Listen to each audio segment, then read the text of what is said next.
আসসালামু আলাইকুম। বাংলাদেশ বেতার, সিলেট। সংবাদ পড়ছি শামীমা আক্তার। কৃষক বান্ধব প্রযুক্তির সম্প্রসারণই হোক আমাদের অঙ্গীকার, এই প্রতিপাদ্যকে সামনে রেখে সারা দেশে প্রথমবারের মতো আজ পালিত হবে কৃষক দিবস। কৃষকের ঘামেই দাঁড়িয়ে দেশের কৃষি, অথচ তাদের সম্মান জানাতে বিশেষ কোনো দিবস ছিল না এতদিন।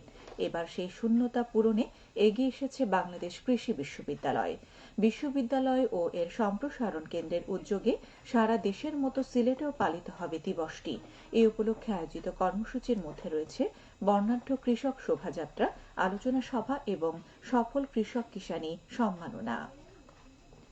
সিলেটে তারুণ্যের উৎসব উপলক্ষে বিজয়ের উল্লাসে তারুণ্যের উচ্ছ্বাসে শীর্ষক আলোচনা সভা অনুষ্ঠিত হয়েছে।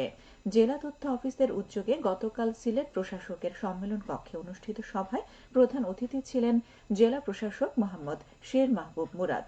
মূল প্রবন্ধ উপস্থাপন করেন জেলা তথ্য অফিসের উপপরিচালক মোহাম্মদ সালাহ উদ্দিন। জেলা পর্যায়ের বিভিন্ন অফিসের দপ্তর প্রধানগণ, স্কাউট ও ছাত্র প্রতিনিধিবৃন্দ এই সময় উপস্থিত ছিলেন। এর আগে তারুণ্যের উৎসব উদযাপন উপলক্ষে জেলা তথ্য অফিসের উদ্যোগে ট্রাকযোগে ভ্রাম্যমাণ সংহিতা অনুষ্ঠান উদ্বোধন করা হয়। সিলেট ছাতক রেলপথ মেরামতের উদ্যোগ নিয়েছে অন্তর্বর্তীকালীন সরকার, ফলে 4 বছর পর আবারও চালু হচ্ছে এই রুটের ট্রেন চলাচল। গত সরকারের আমলে রেল লাইনটি মেরামতের জন্য একনেকে প্রস্তাবনা পাশ হলেও কাজ শুরু হয়নি। বর্তমান সরকার দায়িত্ব নেয়ার পর সিলেট ছাতক রেল লাইন সংস্কার করে ফের ট্রেন চলাচল শুরুর উদ্যোগ নেয়।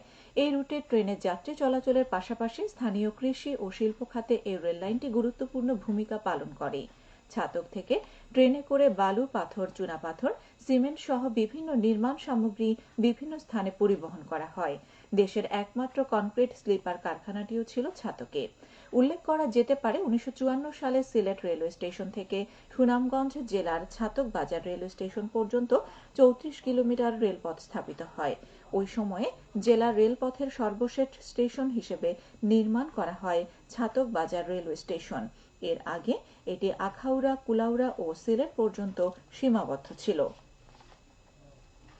সিলেটের বিভাগীয় কমিশনার খান মোহাম্মদ রেজাউন নবী বলেছেন, রাষ্ট্রীয় কাঠামোতে আমাদের উপর যে দায়িত্ব অর্পিত করা হয়েছে, যদি তা যথাযথভাবে পালন করা যায় তবে দেশের অগ্রগতি ত্বরান্বিত হবে।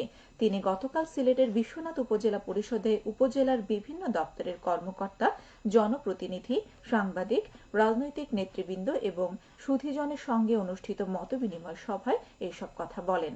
এছাড়া পৌর শহরের হযরত উমর ফারুক রাদিয়াল্লাহু আনহু একাডেমি আয়োজিত তারুণ্যের উৎসব উপলক্ষে বিজ্ঞান মেলা ও পিঠা উৎসবের উদ্বোধন শেষে অনুষ্ঠিত আলোচনা সভায় প্রধান অতিথির বক্তব্যে তিনি এসব কথা বলেন। জলবায়ু, পরিবেশ ও সামাজিক সুরক্ষায় ইউনিয়ন পরিষদের করণীয় শীর্ষক দিনব্যাপী প্রশিক্ষণ কর্মশালা অনুষ্ঠিত হয়েছে মৌলভীবাজারের বড়লেখা উপজেলায়। গতকাল উপজেলা পরিষদ সভাকক্ষে অনুষ্ঠিত কর্মশালায় উপজেলার 10টি ইউনিয়নের চেয়ারম্যান, ওয়ার্ড সদস্য, সংরক্ষিত মহিলা সদস্য, সচিব সহ বিভিন্ন পরিবেশবাদী সংগঠনের 110 জন ব্যক্তি অংশ নেন। উপজেলা প্রশাসন ও পরিবেশ সুরক্ষা ফোরাম যৌথভাবে এর আয়োজন করে। সিলেটে বৈষম্য বিরোধী ছাত্র আন্দোলনে নিহত সানি আহমদ নামের এক শিক্ষার্থীর লাশ কবর থেকে উত্তোলন করা হয়েছে। আদালতের নির্দেশে গতকাল গোলাপগঞ্জ উপজেলা সহকারী কমিশনার ভূমি ও নির্বাহী ম্যাজিস্ট্রেট ফয়সাল মাহমুদ ফুয়াদের উপস্থিতিতে লাশটি উত্তোলন করা হয়। গত 4 আগস্ট আন্দোলন চলাকালে গোলাপগঞ্জে গুলিতে নিহত হন সানি। পরে তাকে উপজেলার পশ্চিম আমুরা ইউনিয়নের শিলঘাট নিজ গ্রামে তাকে ময়না তদন্ত ছাড়াই দাফন করা হয়। গতকাল কবর লাশ থেকে উত্তোলন করে ময়না তদন্তের জন্য ওসমানী মেডিকেল কলেজ মর্গে প্রেরণ করা হয়। এই সময় মামলার তদন্ত কর্মকর্তা ও সিআইডির পরিদর্শক সহ থানা পুলিশ ও সিআইডির টিম উপস্থিত ছিলেন। সিলেটের শাহজালাল বিজ্ঞান ও প্রযুক্তি বিশ্ববিদ্যালয়ের পলিটিক্যাল স্টাডিজ বিভাগের রাজনীতি ও সমাজ ও উন্নয়ন শীর্ষক 2 দিনব্যাপী আন্তর্জাতিক সম্মেলন আগামীকাল থেকে শুরু হচ্ছে। সম্মেলনের উদ্বোধনী অধিবেশনে প্রধান অতিথি থাকবেন শিক্ষা উপদেষ্টার বিশেষ সহকারী অধ্যাপক এম আমিনুল ইসলাম।